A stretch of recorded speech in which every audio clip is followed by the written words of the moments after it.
অনেক বাবা মাও আছে যে ছেলে লস খেয়েছে তার প্রতি মোহাব্বত কমে গেছে, যেই ছেলে লাভে আছে তার প্রতি ভালোবাসা বেড়ে আছে, যেই ছেলের ইনকাম বেশি তার কদর বেশি, যেই ছেলের ইনকাম কম তার কদর কম। এটা পৃথিবী, এটা পৃথিবী ভাই, এটা জান্নাত না, এটা একটা ভয়ঙ্কর জায়গা যেখানে আসলে কেউ কারো না।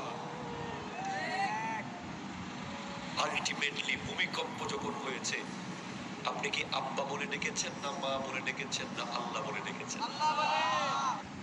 যখন লেগেছে আপনি লা ইলাহা ইল্লা আনতা সুবহানাকা ইন্নী কুনতু মিনাজ জালিমিন পড়েছেন, জীবনে পড়তেন না, সেদিন পড়েছেন। আগুন নিভে যাওয়ার পরে আবার আপনি সুদ খাওয়া শুরু করেছেন, আবার আপনি ঘুষ খাওয়া শুরু করেছেন। ভূমিকম্প যাওয়ার পরে আবার আপনি জুলুম করা শুরু করেছেন, আবার অত্যাচার করা শুরু করেছেন। তাহলে আপনি কি আল্লাহর সাথে মশকরা করছেন? এজন্য আপনি ওলি হতে পারছেন। যারা এ প্লাস পাওয়ার জন্য আল্লাহকে ডাকে না তারাই ওলি হয়ে যায়। যারা এ প্লাস পাওয়ার জন্য আগের রাতে আল্লাহকে ডাকে, ব্যবসার মাল খালাস করার জন্য আল্লাহকে ডাকে, সন্তান ঠিকভাবে প্রসব করার জন্য আল্লাহকে ডাকে, তারা কখনো ওলি হতে পারে না। তারা কাজ শেষ, আল্লাহর কথাও শেষ।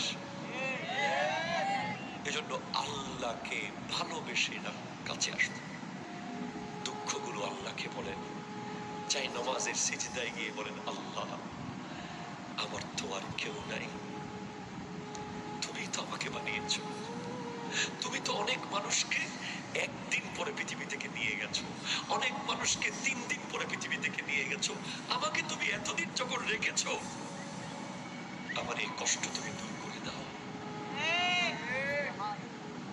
যেভাবে শাহ আমানত বলতেন, যেভাবে শাহ গরিবুল্লাহ বলতেন, যেভাবে শাহ সুলতান রুমি বলতেন, যেভাবে শাহ সুলতান বলখি বলতেন, যেভাবে শাহ জালাল ইয়ামানি বলতেন, কার পাওয়ারে যাচ্ছ বাংলাদেশে? আল্লাহর পাওয়ারে যাচ্ছে। যারা আত্মীয়তার সম্পর্ক ছিন্ন করেছে তারা বলবে, এই সম্পত্তির জন্য আমি আত্মীয়কে ছিন্ন করেছি, এই বাড়ির জন্য, এই টাকার জন্য, এই স্বর্ণের জন্য, এই হীরার জন্য আমি আপনজনকে ছেড়ে দিয়েছি, আমি রক্ত সম্পর্ককে ত্যাগ করেছি। আজকে সবাই ফেলে রেখেছে, লাথি মারছে, কেউ নিচ্ছে না সেগুলো, কারণ সেদিন হাসরের দিন হয়ে গেছে।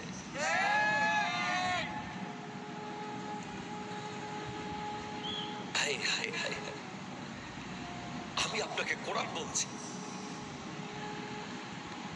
আল্লাহ বলছেন যে উঠে যাবে সব। এত বড় বড় স্বর্ণের বিশাল বিশাল খনি সেদিন জমিন তুলে দেবে, কেউ সেদিকে তাকাবে না। ওয়াকাল ইনসানু মা লাহা, মানুষ বলবে এগুলো কি কি হচ্ছে? ইয়াউমা ইযিন তুহাদ্দিসু আখবারাহা, সেদিন জমিন তার সকল বৃত্তান্ত বলে দেবে। আপনি আগ্রাবাদ অ্যাক্সেস রোডে দাঁড়িয়ে কি কি করেছিলেন? অ্যাক্সেস রোডের জমিন বলে দেবে। আপনি আপনার ঘরে বসে কি করেছিলেন? ঘরের মাটি বলে দেবে। আপনি আপনার অফিসে বসে কি করেছিলেন? অফিসের মাটি বলে দেবে। আপনি আপনার এলাকায় গ্রামে বসে কি করেছেন? গ্রামের মাটি বলে দেবে। আপনি আপনার শহরে বসে কি করেছেন? শহরের মাটি বলে দেবে। আল্লাহ জমিনকে বলবে, তুই বল তোর উপরে দাঁড়িয়ে দাঁড়িয়ে সে কি করেছিল।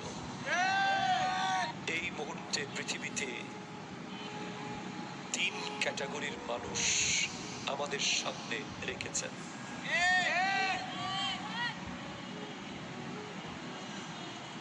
3 ধরনের মানুষ এখন পৃথিবীতে আছে,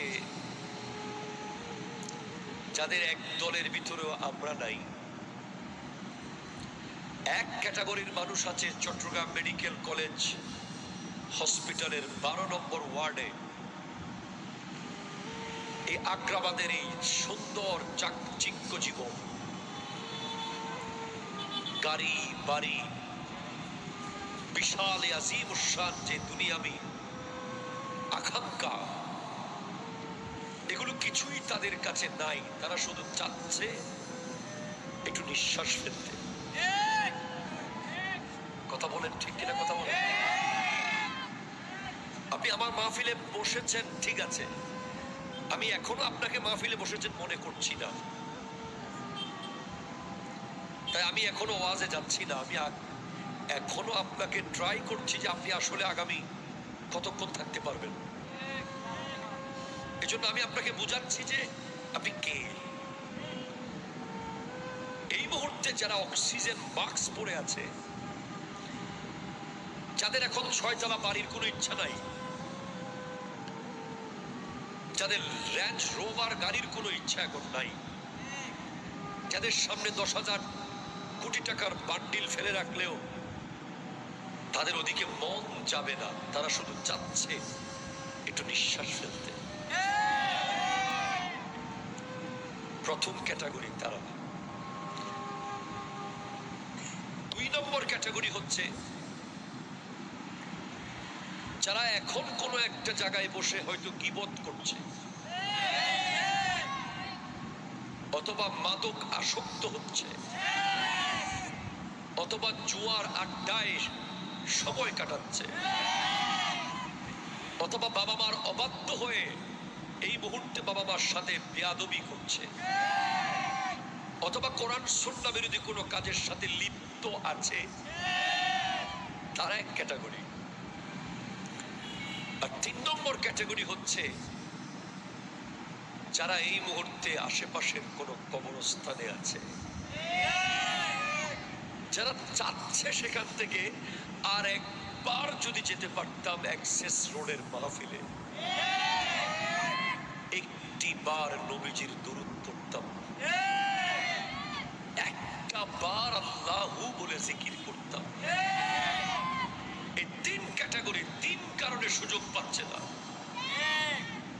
একদল অসুস্থ, তাই আসতে পারেনি। আরেক দল কবরে, তাই আর কোনোদিন আসতে পারবে না। আরেক দল এই প্রোগ্রামের মূল্য বুঝেনি, তাই আসতে পারছে না। আপনি চতুর্থ দল, যিনি এখন না হাসপাতালে আছেন, না কবরে আছেন, না কোরআন সুন্নাহ বিরোধী কাজে আছেন, আপনি এখন আছেন জিহাদের মাঠে।